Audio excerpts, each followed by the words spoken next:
여러분 안녕하세요. 아비송 채널에 다시 오신 걸 환영합니다. 오늘은 정말 특별한 이야기를 들려드리겠습니다. 미국에서 6명의 숙련된 동굴 탐험가들이 꽤나 독특한 동굴에 도전하게 되었는데요. 몇 시간 동안은 모든 게 평소와 다름없이 진행됐습니다. 이런 환경에 익숙한 이들에게는 특별할 게 없어 보였죠.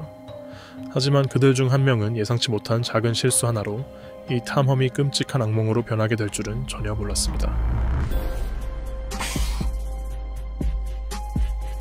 1983년 10월 1일 토요일 늦은 밤 6명의 노련한 동굴 탐험가들은 펜실베이니아 주버크스 카운티의 작은 도시 커스타운 근처에 있는 드리벨비스 동굴로 향했습니다.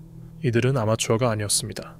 수년간 지하세계를 연구해온 베테랑 동굴 전문가들이었고 이 동굴도 이미 여러 차례 탐험한 적 있는 익숙한 장소였습니다. 그날 밤 이들은 오랜 시간 동안 동굴 깊숙한 곳까지 진입했습니다. 모든 것이 예상대로였고 문제는 전혀 없어 보였죠. 그러나 새벽 무렵 이제는 지상으로 돌아갈 시간이라고 판단한 그들은 오전 2시쯤 출구 방향으로 이동을 시작했습니다.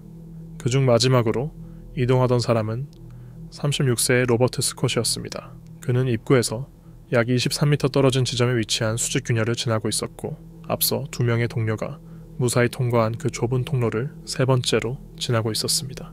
그 구간은 바위에 형성된 좁은 통로로 높이는 약 24m, 너비는 평균 30cm 정도였습니다.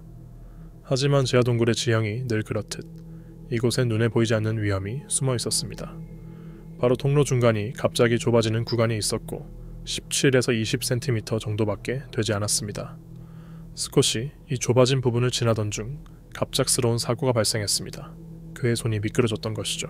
동굴 안은 늘 얇은 진흙과 습기로 덮여 있어 매우 미끄럽습니다. 순식간에 그는 균형을 잃고 그 좁은 틈 중 가장 좁은 곳으로 떨어지고 말았습니다. 그 순간부터 로버트 스콧의 삶은 완전히 바뀌었습니다.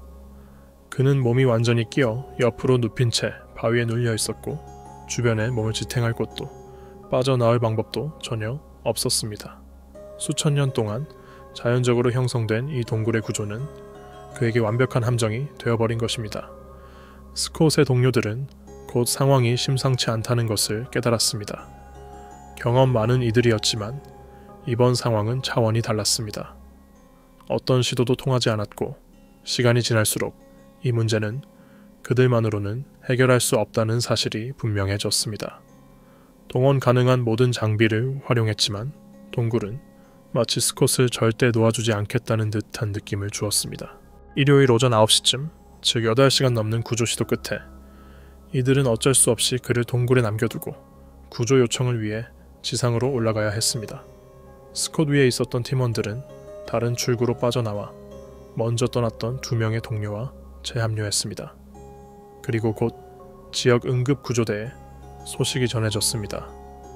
4개의 다른 소방서에서 자원구조대가 출동했고 모두가 필요한 장비와 각오를 갖춘 채 현장에 도착했습니다. 이 구조대원들은 평소에도 위험한 임무를 마다하지 않는 사람들이었지만 동굴이라는 환경은 그들에게도 새로운 도전이었습니다. 구조가 단순히 사람을 끌어올리는 일이 아니라는 건 현장에 도착하자마자 명확해졌습니다. 스콧이 갇힌 위치는 너무 깊고 좁아서 구조대원들이 접근조차 쉽지 않았던 겁니다. 사태의 심각성을 인지한 당국은 국립동굴구조위원회에 지원을 요청했습니다. 일요일 오후 피츠버그에서 고도로 훈련된 전문가 14명이 현장으로 이동했습니다. 이들은 수년간 동굴 구조원을 위해 훈련받아온 최정예 요원들이었고 그들만의 특수 장비와 전용 기술도 함께 가져왔습니다. 처음 스콧과 연락이 닿았을 때 그는 의식이 있었고 비교적 차분한 상태였습니다. 12시간 이상 갇혀 있었음에도 정상적으로 대화를 이어갔고 이 덕분에 구조대원들은 약간의 희망을 품을 수 있었습니다. 그러나 일요일 오후가 지나면서 그의 태도는 조금씩 변화하기 시작했습니다. 오랜 시간 좁은 공간에 갇혀 있다는 정신적 압박이 서서히 그를 무너뜨리고 있었던 것입니다. 이건 단순한 공포나 답답함이 아니었습니다. 그보다 훨씬 심각한 징후였죠. 그러던 중 구조팀은 스콧이 간질 환자라는 사실을 알게 됩니다. 이는 구조작업의 또 다른 난관이었습니다. 그는 2차례에 걸쳐 발작을 막기 위한 약을 투여받았지만 상태는 나아지지 않았고 협조적인 태도도 점점 사라졌습니다. 구조작업은 기술적으로도 매우 까다로웠습니다. 전문가들은 그의 위쪽에 줄을 설치해 몸에 고리를 걸고 수직으로 끌어올리는 방법을 시도했지만 어느 정도 끌어올릴 때마다 스콧이 격렬하게 몸부림치면서 모든 진행이 무산되고 상황은 오히려 악화되었습니다. 작업이 장기전이 될 것을 고려해 구조대는 스콧의 생체 신호를 실시간으로 모니터링할 수 있는 장비를 설치했습니다. 그의 첫 유지도 중요한 과제였습니다. 동굴 내부의 평균 온도는 약 10도에서 15도 사이였고 이런 온도에 장시간 노출되면 저천증에 걸릴 위험이 높습니다. 다행히 그는 음식을 섭취할 수 있었습니다. 구조대는 커피, 따뜻한 수프, 핫도그, 도넛까지 제공할 수 있었고 이는 그의 신체가 아직 기능하고 있다는 긍정적인 신호였습니다. 의료진은 그를 진정시켜 구조하는 것이 유일한 방법일 수 있다고 판단했습니다. 스콧이 몸부림을 멈춘다면 구조는 훨씬 수월해질 터였죠. 그러나 당시 의료 책임자들은 진정제 투여를 허락하지 않았고 이는 구조 과정에서 가장 논란이 되었던 결정 중 하나였습니다. 다른 방안을 찾기 위해 구조팀은 전례 없는 방법을 시도했습니다. 미국 캘리포니아에 있는 또 다른 동굴 전문가이자 의사에게 전화를 연결하려 했던 것이죠. 그는 상황을 잘 이해하고 있어 진정제 사용을 승인해줄 수 있으리라 기대했던 겁니다. 월요일 오전 7시, 스콧은 이미 24시간 넘게 갇혀 있었습니다. 그가 또 한 번 분노에 휩싸여 구조대에게 고함을 치던 순간 심각한 일이 벌어졌습니다. 그의 생체 신호가 완전히 사라진 겁니다. 심박수와 호흡을 측정하던 장비가 더 이상 반응하지 않았고 그는 의식을 잃었습니다. 극한의 스트레스가 결국 그를 쓰러뜨린 것입니다. 의료진은 즉각 응급처치를 시작했습니다. 산소를 공급하고 따뜻한 수액을 정맥 주사로 투여했습니다. 하지만 소용이 없었습니다. 스콧은 29시간 가까이 그 틈에 갇혀 있었고 그의 몸은 결국 한계에 다다른 것이었습니다. 그가 의식이 없는 상태라는 점에서 구조팀은 고통을 동반하는 방식으로의 구조를 시도할 수밖에 없었습니다. 이미 통증을 느끼지 못하는 상황이었기에 구조의 목적은 오직 그를 꺼내는 것이었습니다.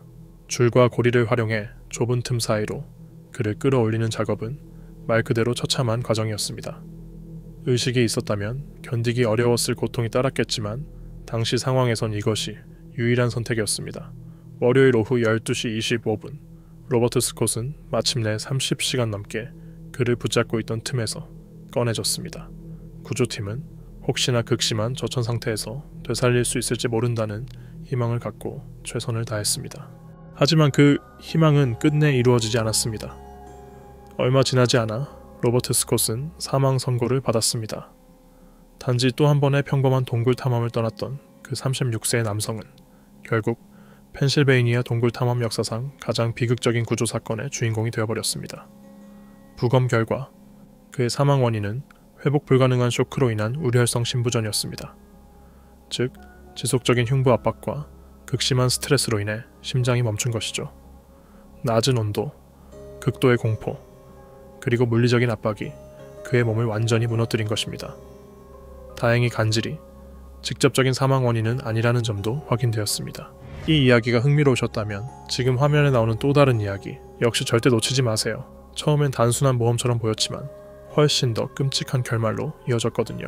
영상이 마음에 드셨다면 좋아요와 구독 부탁드립니다. 여러분의 응원이 큰 힘이 됩니다. 진심으로 시청해주셔서 감사드리며 다음 영상에서 또 만나요.